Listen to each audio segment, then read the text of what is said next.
سب سے بڑا ایشو آج کل جو ہے وہ مہنگائی کے حوالے سے ہے۔ پرائس ہائیک ہے، لوور مڈل کلاس، بلکہ کوئی بھی ایسا طبقہ نہیں ہے جو پریشان نہ ہو۔ اور لیکن اگر دیکھا جائے تو بدقسمتی یہ رہی سٹنگ گورنمنٹ کی کہ تقریباً 2 سال سے کووڈ 19 کا مسئلہ چل رہا ہے، پوری دنیا اس سے افیکٹ ہوئی ہے، تو ظاہر پاکستان پہ بھی اس کا اثر ہونا تھا۔ لیکن انفارچونیٹلی چونکہ خزانے خالی ہیں یا تھے، تو ہمیں اور کافی مسائل کا سامنا کرنا پڑ رہا ہے، اور شدت سے جو کلاسز کا میں نے بتایا ہے کہ لوور مڈل کلاس اور سفید پوش لوگ جو ہیں ان کو بڑے سخت مسائل کا سامنا ہے۔ ابھی سمجھتے ہیں کہ اس ملک میں جمہوریت نے کیا اپنا آئینی کردار ادا کیا ہے؟ اگر ذاتی طور پہ میری رائے لی جائے تو پاکستان میں جو جمہوریت ہے یا جو سسٹم چلا آ رہا ہے، بدقسمتی سے یا ٹو بی ویری فرینک، اس جمہوریت کا میں قائل نہیں ہوں جس میں بلیک میلنگ ہو، اور سراسر بلیک میلنگ پہ مبنی ہوتا ہے ہمارا سسٹم۔ 2 4 سیٹوں پہ کھڑا ہوتا ہے، سیٹوں پہ گورنمنٹ کھڑی ہوتی ہے اور وہ بلیک میلنگ میں آ کے کچھ بھی کرتے ہیں۔ تو میری نظر میں یہاں پہ اگر ہم اسلام کے نام پہ بنائے تو میرے خیال میں اس حوالے سے شورا ہونی چاہیے تھی، اور ایک بندے کو اختیار دیا جانا چاہیے تھا، اور وہ میری نظر میں آج کل کے دور میں فرسٹ ورلڈ کنٹریز میں بھی بڑا زبردست اس کے ایکسپیریمنٹس ہوئے اور کامیابی سے چل رہے ہیں۔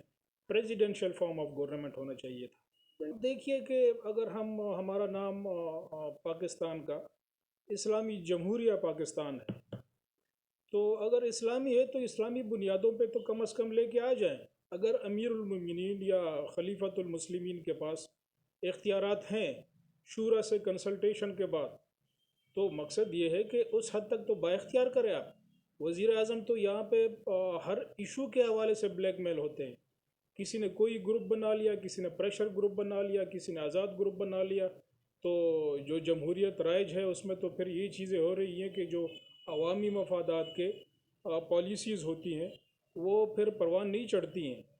ان کی جو مافیاز ہیں، بڑے بڑے مافیاز ہیں جو پریشر گروپس بنا لیتے ہیں، پھر مقصد یہ کہ ان کی نظر ہو جاتا ہے، عوام کو کچھ نہیں ملتا۔ مہذب معاشرے کا تو اگر دیکھا جائے آج کل کی جو دنیا ہے، تو ہمارے وزیر اعظم صاحب جو ہے نا بار بار کہتے ہیں، انٹرنیشنل فورمز پہ کہتے ہیں کہ first world countries, so called first world countries, وہاں پہ جتنی چوریاں یہاں پہ ہوتی ہے، ہمارے بڑے بڑے ڈاکو جو ہیں یہاں سے چوریاں کر کے وہاں لے جاتے ہیں، اور وہ ان کے لیے سیف ہیونز ہے۔ اور آج تک اس حوالے سے کوئی نہ لیجسلیشن ہوئی، نہ کسی نے کوئی ایکشن لیا ہے کہ بھائی ان چوروں کو اگر پہلے اب تدارک کیا جا سکے، اور اس حوالے سے کوئی قانون سازی ہو کہ بھائی یہ تو بلیک منی ہے، ساری کوئی منی لانڈرنگ کے ذریعے لے کے جاتا ہے، کوئی اور کسی طریقے سے لے کے جاتا ہے، وہاں پہ ان کی جو پراپرٹیز ہیں وہ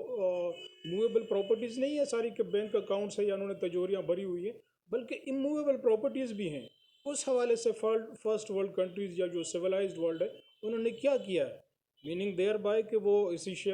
چیز کو وہ دوام دے رہے ہیں کہ ان کے پھر پپٹس بنے، اور ان کے ذریعے ان کی جو پالیسیز ہوں وہ رائج ہوں اور اس پہ عمل درآمد ہو سکے۔ تو اس لیے کہنے کا مقصد یہ ہے کہ جو حالات چل رہے ہیں اس میں فرسٹ ورلڈ کنٹریز یا سویلائزڈ ورلڈ اس میں شامل ہے، اس جرم میں شامل ہے، جو غریبوں کا خون ہو رہا ہے، مڈل کلاس کا خون ہو رہا ہے، لوور مڈل کلاس کا خون ہو رہا ہے، یا وائٹ کالر جو لوگ ہیں ان کا جو خون ہو رہا ہے، تو اس میں سویلائزڈ ورلڈ برابر کی شریک ہے، اور میرے خیال میں سب سے بڑا پلیئر یہ ہے۔ ممکن تو ہے، لیکن سب سے بڑی بات یہ ہے کہ میں پھر دہراؤں گا کہ جہاں تک ہمارے ملک کا تعلق ہے تو ہم اسلام کی بنیاد پہ 2 ممالک ہیں جو مذہب کی بنیاد پہ معرض وجود میں آئے، ایک 1947 میں پاکستان، اور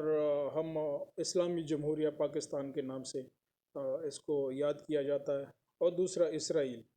تو اور اللہ تعالیٰ نے بھی قرآن شریف میں واضح الفاظ میں انہوں نے کہا ہے کہ ایک طرف پہ حق ہے، دوسری طرف پہ باطل ہے۔ تو اگر یہ ہے تو آج کل تو اگر دیکھا جائے بینکاری سسٹم یا پیسوں کا لین دین، تو فری میسنز یا یہودیوں کے ہاتھوں میں ہیں یہ چیزیں، تو وہ آپ کو پنپنے نہیں دیں گے، آرام سے نہیں چھوڑیں گے، اور جہاں تک قوانین کا تعلق ہے انٹرنیشنلی، تو انٹرنیشنل ہماری ابھی تک بدقسمتی سے اگر ڈکٹیٹر بھی آیا ہے یا کوئی جمہوری حکومت آئی ہے، کوئی لیڈر پیدا نہیں ہو سکا جو انٹرنیشنل فورم پہ یہ کہہ سکے کہ اس حوالے سے سویلائزڈ ورلڈ کو، فرسٹ ورلڈ کنٹریز کو، ترقی یافتہ ممالک کو اس حوالے سے لیجسلیشن کرنی چاہیے۔ جتنی تھرڈ ورلڈ کنٹریز ہے، ظاہر ہے کرپٹ لیڈرشپ ہے، اور کرپٹ لیڈرشپ کے مرہون منت ان کے بل بوتے پہ فرسٹ ورلڈ کنٹریز ان ممالک میں، تھرڈ ورلڈ کنٹریز میں اپنا نظام رائج کرتی ہے، اپنی پالیسیز چلاتی ہے، تو ان کو لیجسلیشن کی کیا ضرورت ہے، کیا پڑی ہے ان کو کہ وہ کریں؟ اب پہلی دفعہ یہ سٹنگ گورنمنٹ ہے، باوجود یہ کہ کافی خامیاں ہیں اور ضرورت ہے اصلاحات کی، لیکن سب سے بڑی بات یہ ہے کہ انہوں نے، موجودہ لیڈرشپ نے، خاص کر آپ کے پرائم منسٹر صاحب نے ہر فورم پہ کہا ہے کہ بھائی اس حوالے سے فرسٹ ورلڈ کنٹریز کو، ترقی یافتہ ممالک کو اس حوالے سے لیجسلیشن کرنی چاہیے، کم از کم یہ غریب جو ممالک ہیں، تھرڈ ورلڈ کنٹریز ہیں، ان سے جو سو کالڈ لیڈرشپ ہے، آئی ایم ایف سے، ورلڈ بینک سے یا باقی جگہوں سے قرض لے لیتے ہیں، اور وہی قرض کے پیسے وہاں پہ باہر ان کی دوسرے ممالک میں، خاص کر فرسٹ ورلڈ کنٹریز میں ان کو تجوریاں بھر رہی ہوتی ہیں۔ تو اس حوالے سے ان ڈاکوؤں کے خلاف، جو وائٹ کالر ڈاکو ہیں، اپنے قلم کے بل بوتے پہ ڈکیتیاں مارتے ہیں، اسلحے کے زور پہ نہیں مارتے، اس حوالے سے ایک تو ملکی لیول پہ سخت قوانین ہونی چاہیے۔ اگر عام ان پڑھ آدمی ڈکیتی کرتا ہے اسلحے کی بنیاد پہ، تو میری نظر میں یہ بھی ڈاکو ہیں جو قلم کی بنیاد پہ ڈکیتیاں کرتے ہیں۔ انٹرنیشنل فورم پہ بھی اس آواز کو مزید استحکام دیا جانا چاہیے، مضبوطی دی جانی چاہیے، اور انٹرنلی بھی اس حوالے سے ہمیں لیجسلیشن کرنی چاہیے۔ اب دیکھیے ایک چیز واضح ہے، جو سویلائزڈ معاشرے ہوتے ہیں ان کی اگر رائز ہوتی ہے تو کم از کم یہ ہے کہ ان کو سرنڈر کرنا پڑتا ہے۔ پاکستان کا جہاں تک تعلق ہے تو یہاں پہ مثال یہ لے لیں، جو آپ کا آئین ہے یا آپ کا جو فیڈریشن ہے، تو اس میں 4 بھائیوں نے، اس وقت 4 اکائیاں تھیں، اب تو گلگت بلتستان وغیرہ بھی صوبے بن گئے ہیں، تو ان 4 بھائیوں نے اپنے کچھ اختیارات دیے کہ یہ بڑے بھائی مرکز کی شکل میں ان کے پاس ہوں گے، باقی صوبوں کے پاس یہ ہوں گے جو 4 بھائی ہیں یا اکائیاں ہیں۔ لیکن اور اگر ان پہ عمل درآمد ہوتا تو آج ہمیں یہ دن نہ دیکھنے پڑتے، آج یہ نوبت نہ آتی کہ فرد واحد کوئی ایکشن لے لے، اور اسی کے حساب سے ظاہر ہے اگر وہ ایکٹ غلط ہے تو ان کا بھی محاسبہ ہونا چاہیے۔ محاسبہ نہیں ہوگا یہاں پہ تو پھر مقصد یہ کہ یہ آربیٹریری جو ان کے ایکٹس ہیں یہ خطرناک بھی ہو سکتے ہیں آنے والے وقتوں کے لیے۔ جہاں تک چیئرمین نیب کا تعلق ہے تو میری نظر میں تو اخلاقی طور پہ ان کو خود سٹیپ ڈاؤن کر لینا چاہیے تھا، جو ان کے حوالے سے ویڈیوز آئی ہے، یا اب احتساب کی جو حالت ہو رہی ہے، سب سے زیادہ کرپشن اگر ہو رہی ہے تو احتساب کے نام پہ ہو رہی ہے، اور آپ کا جو احتساب کا جو آپ کا ڈپارٹمنٹ ہے، تو بلیک میلنگ اور سب سے زیادہ پیدا گیری بدقسمتی سے پاکستان میں یہاں پہ ہو رہی ہے۔ کس کو انہوں نے سزا دی؟ آج تک کسی کو سزا نہیں ہوئی ہے، اور اگر ہوئی بھی ہے تھوڑی بہت سیاسی سزائیں ہوئی ہیں، لیکن دوسری سائڈ پہ دیکھیں ریکوری کیا ہوئی ہے۔ تو سب سے بڑا نعرہ تو پریزنٹ سٹنگ گورنمنٹ کا یہی تھا کہ میں ڈاکوؤں کو نہیں چھوڑوں گا، چوروں کو نہیں چھوڑوں گا، اندر کراؤں گا اور اسے پیسے نکلواؤں گا اتنے دنوں میں۔ فی الحال ہمیں یہ چیزیں میٹیریلائز اور ریئلائز ہوتی نظر نہیں آ رہی ہے، تو یہ چیزیں مایوسی پیدا کرتی ہے۔ باقی جہاں تک پریزیڈنشل ایکٹ کا تعلق ہے تو ظاہر ہے اگر ایک چیز قانون اور آئین میں واضح کی گئی ہے تو اس سے اگر کوئی آگے پیچھے ہٹتا ہے تو ظاہر ہے ان کے خلاف بھی پھر کوئی ایکشن ہونا چاہیے۔ اگر قائد اعظم کے اس اسپیچ کو لیا جائے یا ڈائلاگ یا ڈسکشن کو لیا جائے تو اٹس تھاٹ پرووکنگ، اور بڑی فلاسافیکل ہے یہ، اور کافی دور اندیش تھے قائد اعظم محمد علی جناح، لیکن خوش قسمتی سے اگر اس پہ عمل درآمد ہوتا اس وقت تھوڑا بہت اتنی زیادہ مشکلات نہیں ہوتی، لیکن موجودہ دور میں جہاں تک ہمارے حکمران گزرے ہیں تو آئین میں واضح ہے، آرٹیکل 61 اور 62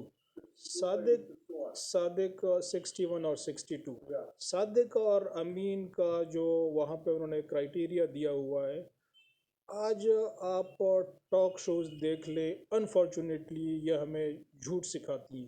ہماری جو سو کالڈ لیڈرشپ ہے، یہ جو بیٹھتی ہے ٹاک شوز میں، صبح ایک سٹیٹمنٹ ہوتا ہے، شام کو دوسرا سٹیٹمنٹ ہوتا ہے. تو کیا اس حوالے سے کوئی ان کا محاسبہ نہیں ہو سکتا کہ آپ صادق امین تو نہیں رہے، آپ تو کھرے جھوٹے ہیں؟ آپ کے حوالے سے تو یہ پروفس ہے کہ صبح آپ نے ایک بیان دیا، رات کو دوسرا دے رہے ہیں. تو یہ جہاں تک اگر ہم اس کو پالیٹکس کہیں تو یہ سراسر اسلام کے جو پرنسپلز ہیں اس کے خلاف ہے. دوسری بات میں اس حوالے سے جو بڑی ضروری ہے، اشد ضرورت ہے، ہم کلچرلی دوسرا ہم نے کلچر اڈاپٹ کیا ہوا ہے، اور آہستہ آہستہ وہ کلچر اتنا ڈومیننٹ ہوتا جا رہا ہے. اگر ٹی وی دیکھیں، سوشل میڈیا پہ جائیں، بھائی پیمرا ہے یہاں پہ اس حوالے سے کیا کر رہا ہے؟ جو فارن کنٹریز کا جو کلچر ہے، یہاں پہ ہمارے ڈرامے سے ایک وقت یہ ہوتا تھا کہ رات 8 بجے کراچی کے روڈ سنسان ہو جایا کرتے تھے کہ فلانا ڈرامہ ہے، اور ڈرامہ ہم اپنی سسٹر کے ساتھ، اپنی والدہ کے ساتھ، اپنی بھابھی کے ساتھ دیکھ پاتے تھے، بچوں کے ساتھ دیکھ پاتے تھے. ابھی تو ڈراموں کی یہ حالت ہو رہی ہے کہ بندہ اپنی بیوی کے ساتھ نہیں دیکھ پاتا تو بچوں کے ساتھ کیا دیکھ پائے گا، اور اس کا اثر کیا ہوگا معاشرے پہ. تو انفارچونیٹلی ہم جو آپ نے قائد اعظم کی اس کا حوالہ دیا کہ انہوں نے اس زمانے انٹرویو کا کہا، تو کہ انہوں نے یہ کہا تھا، ان کی مقصد یہ ویژن تھا، تو بدقسمتی سے اس ویژن کو ہم فالو نہیں کر پائے. دیکھیے، اگر کسی ادارے کو دیکھنا ہو تو میں اس حوالے سے ارتھ شاستر کے جو لکھاری ہیں کوتلیا چانکیہ، انہوں نے ریاست کو ایک مچھلی سے تشبیہ دی ہے، اور ان کا کہنا یہ ہے کہ مچھلی اگر سڑتی ہے تو وہ سر کی طرف سے سڑنا شروع ہو جاتی ہے. اس کا مقصد یہ ہے کہ اگر فیملی کا ہیڈ بڑا، ان کا جو ہیڈ ہوتا ہے وہ اگر اسٹریٹ فارورڈ ہے، ایماندار ہے، تو ان کی پوری فیملی اسی طرح ہوگی، ایماندار ہوگی، اسٹریٹ فارورڈ ہوں گے، اور یونٹی ہوگی، اور وہ آہستہ آہستہ پنپے گی اور بڑا خاندان بنے گا. اسی طرح ریاست اور ریاست کے جو ادارے ہیں، ان کے جو ہیڈز اگر اچھے ہوں گے تو ڈیفینیٹلی کچھ دشواریاں تو ہیں. سسٹم تو مقصد 70 سال سے ایک بدبو تو ہے، اس کو صاف کرنے کے لیے ٹائم تو لگے گا. لیکن یہ ہے کہ اگر ہیڈز آف دا ڈپارٹمنٹ تہیہ کر لے کہ ہم نے یہ کام کرنا ہے، تو آئی ہیو نو ریزن کہ مقصد اس حوالے سے ہم یہ کہہ سکیں کہ بھائی نہیں ہو سکتا، پاسبل ہے. کبھی اگر ہیڈ بڑا ہوتا ہے ڈپارٹمنٹ کا، اگر ہیڈ اچھا ہوتا ہے، مضبوط ہوتا ہے، باکردار ہوتا ہے، ایماندار ہوتا ہے، دلیر ہوتا ہے، تو اس کا اثر لازمی طور پہ پورے ادارے پہ ہوتا ہے. بدقسمتی سے آج کی جوڈیشری کو اگر میں دیکھتا ہوں تو ہماری مجبوری ہے، ہمیں اپیئر ہونا پڑتا ہے کورٹس میں، لیکن ضمیر ہمارا مطمئن نہیں ہے جو چل رہا ہے جوڈیشری میں. کچھ ایکسیپشنز ہیں، ہر جگہ ہوتے ہیں، لیکن اوور آل سیٹسفیکٹری نہیں ہے ہماری جوڈیشری جو ہے.